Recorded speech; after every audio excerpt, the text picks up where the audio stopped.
Ouais, c'est là.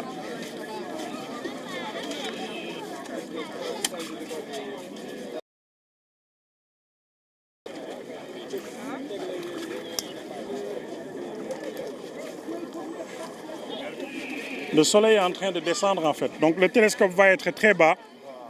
Et ni toc ni yep, après ça va gêner quoi.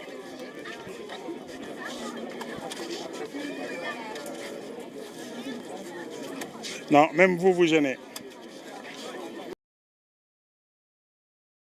Tout le monde gêne.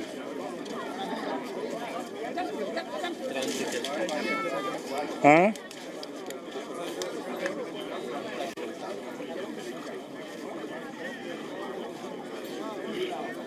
mën nañu xam ñaata temps moo ci des ndax mën nañu xam ñaata temps moo ci des. 19h34 normalement la war a génn donc. Oui. Une question. Oui. On dit qu'avec ce phénomène d'éclipse, il y a 6 autres planètes qui sont alignées. C'était ce matin. Hein? C'était le matin. Ouais, c'était le matin. Oui. Ah, donc on peut pas le voir maintenant. Et puis quand il dit 6 planètes qui sont alignées, il y en a qui ne sont pas observables à l'œil nu. Quand on vous cite des planètes alignées, ou quand on vous cite Neptune par exemple, Neptune n'est pas visible à l'œil nu.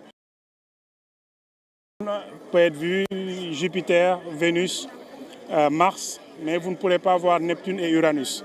Donc il faut compter que c'est plus les 4 que vous allez voir, mais pas les 6 totalement quoi. Je vous en prie. Il y a une question ici, hein, professeur. Oui. C'est-à-dire, là où nous observons la S'il Lune, vous plaît. là où nous observons la Lune actuellement, c'est pour dire vers midi, 13h, 14h comme ça veut dire que la Lune était juste au-dessus de nous comme ça. Oui. Donc on peut dire que la Lune aussi se lève vers l'est et se couche vers l'ouest comme Les le Soleil. planètes, la Lune, le Soleil, c'est toujours la même trajectoire. On appelle ça écliptique. C'est toujours vers l'est. C'est parce que la Terre tourne d'ouest vers l'est. C'est pour ça qu'on va vers la rencontre du Soleil là-bas, la rencontre de la Lune, et ils suivent la même trajectoire. Oui. C'est la même ligne en fait, écliptique. S'il vous plaît, c'est le professeur du président. Comment ça va? Ah non, non, yow la de. Ku jàngal président kenn yaay président.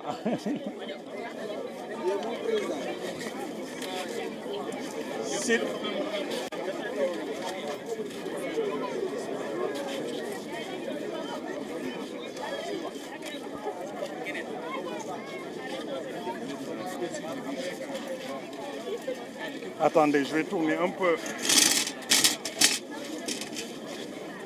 Ceux qui sont là-bas, mieux vaut venir par là parce que ça va être très bas. Venez par là, le tableau va tourner en fait.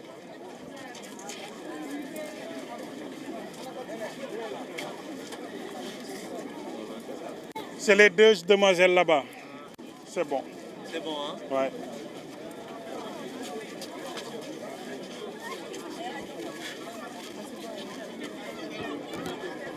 Ça se voit à l'œil nu.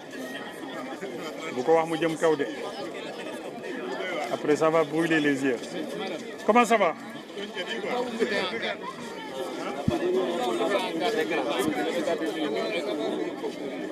C'est à moi. Moi, depuis l'âge de 12 ans, je fais ça. Il y a des réflexes qu'on a. Combien de C'est pas si comment on dit que ça crée la cécité. Donc la personne qui n'a pas l'info va regarder fixer. Comme ça peut créer la cécité là. Il ne faut pas prendre de risque. Comme on a dit que ça peut créer la cécité, ça peut prendre il ne faut pas prendre de risque. Il ne faut pas prendre de risque. Caabi bi mi ak Babacar Babacar yaay expliqué dafa am lu mu soxla. ana Omar waxal Omar mu ñëw gérer ko rek wala waxal Omar mu ñëw gérer ko.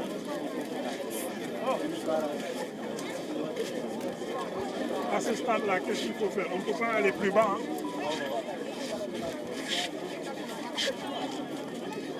On peut pas aller plus bas. On va essayer de reculer le codex pour voir.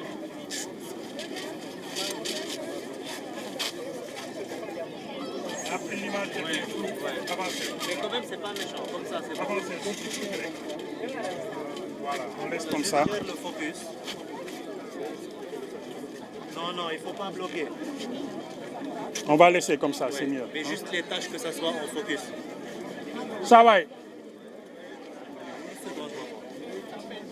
Voilà, non, Ariel. Non, là, c'est le maximum que tu puisses avoir sur cette tâche-là. Non, mais tu avais plus que ça. Hein, moi, je calcule plus le trait de... Ouais. C'est bon. Okay.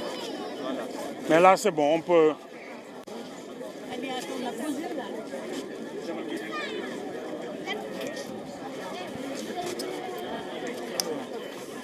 Madame.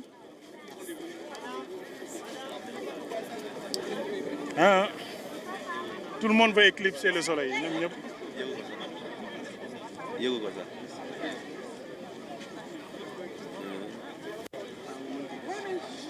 que si vous avez des lunettes, les lunettes sont assez puissantes. Vous n'avez pas besoin d'être là. C'est ce que vous besoin des explications.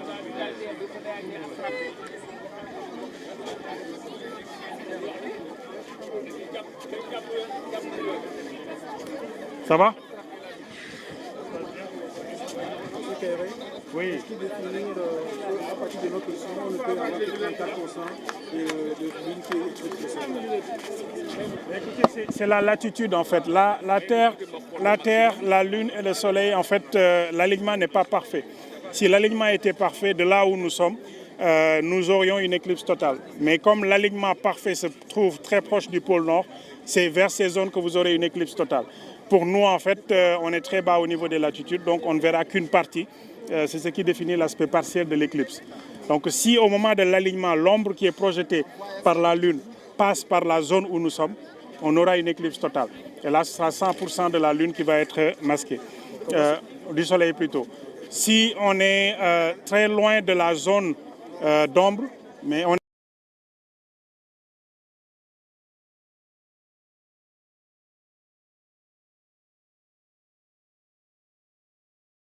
Ceux qui veulent voir l'éclipse totale à 100%, c'est ce que font les astronomes. Comme je le disais tout à l'heure, les éphémérides donnent les éclipses pour les 5000 ans à venir.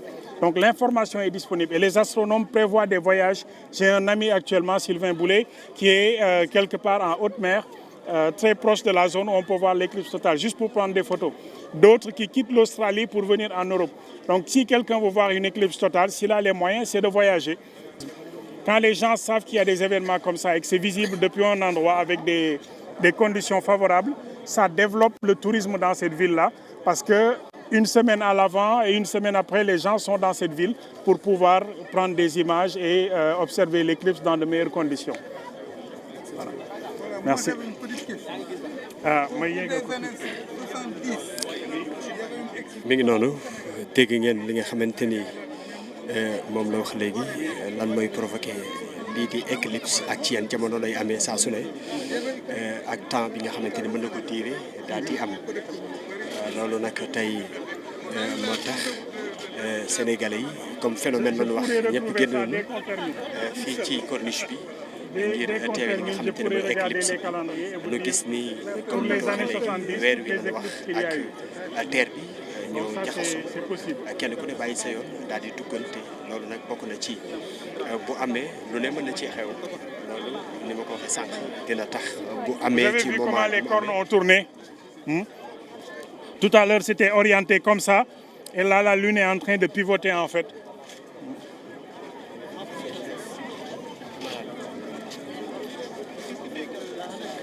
Comme ça. Non, ça c'est les couches de l'atmosphère, c'est la lumière qui quitte le soleil. Plus le soleil est bas au niveau de l'horizon, plus on aura de couches à traverser et les rayonnements bleus sont absorbés, donc il n'y a que les rayonnements rouges qui restent. C'est comme quand vous regardez les océans. Il y a une grande étendue d'eau, les rayonnements bleus sont capturés dès la rentrée et les rayonnements rouges vont aller en profondeur. Les rayonnements bleus, ça va donner en fait cette surface bleutée qu'on a. C'est ce qui est reflété au niveau du ciel également. Mais pour l'atmosphère, on va avoir les couches plus denses à traverser. Les rayonnements bleus vont être absorbés très rapidement et les rouges qui sont plus persistantes vont arriver à notre œil. C'est pour ça que lever et coucher du soleil, on a cette impression de voir rouge. Et quand le soleil sera au milieu, au zénith, vous voyez que c'est du blanc. Parce que là, les rayonnements arrivent en même temps. Il y a moins de couches à la verticale à traverser.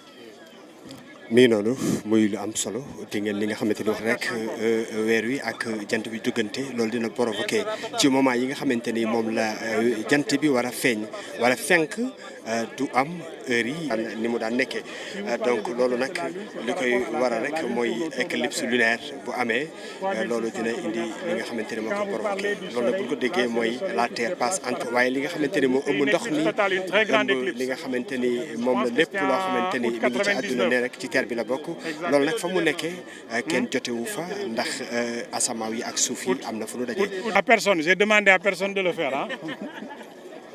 Maintenant, est-ce que vous avez pu voir l'éclipse comme ça? La lumière est moins intense et vous arrivez à ça. C'est une très belle photo ça. Ah, si je rate ça.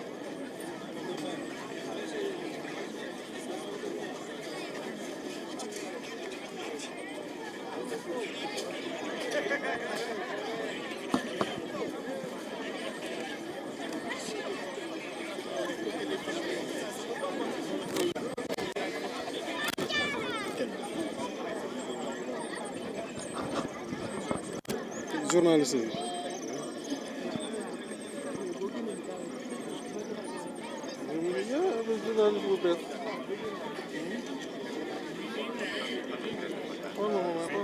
Si je parle, on risque de rater la fin.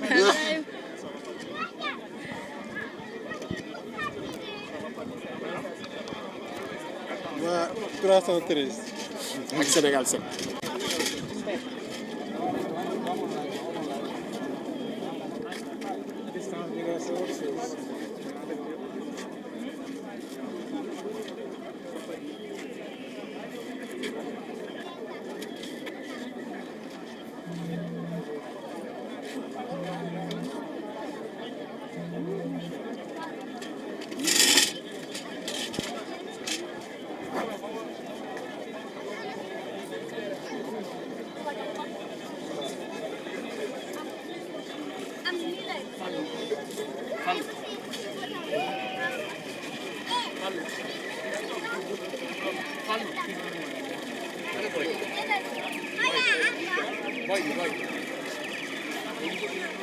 C'est la dernière, on est dans la dernière partie qu'on pourra observer à cause des nuages. Vous voyez, le soleil est en train de rentrer dans les nuages. Et une fois que ça rentre là-bas, si on le revoit, ça risque d'être demain. Donc les nuages vont nous empêcher de voir la fin de l'éclipse, mais c'était déjà un très beau spectacle. Cette photo-là, ne ratez pas ça. Les nuages vont passer en dessous. Non, c'est le soleil qui rentre derrière les nuages. Ah, c'est rapide.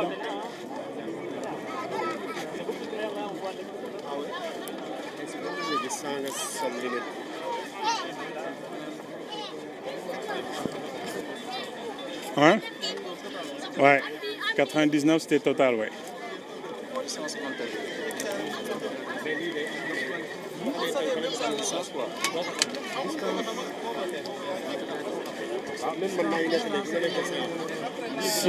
Si on a de la chance, peut-être qu'on l'aura après le nuage là-bas, mais je pense pas.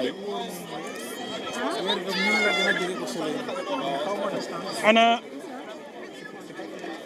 oups. Bon.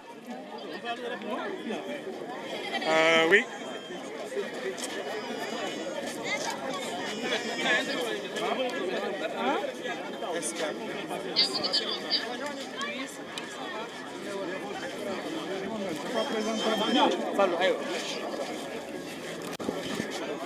C'est bon, on y va?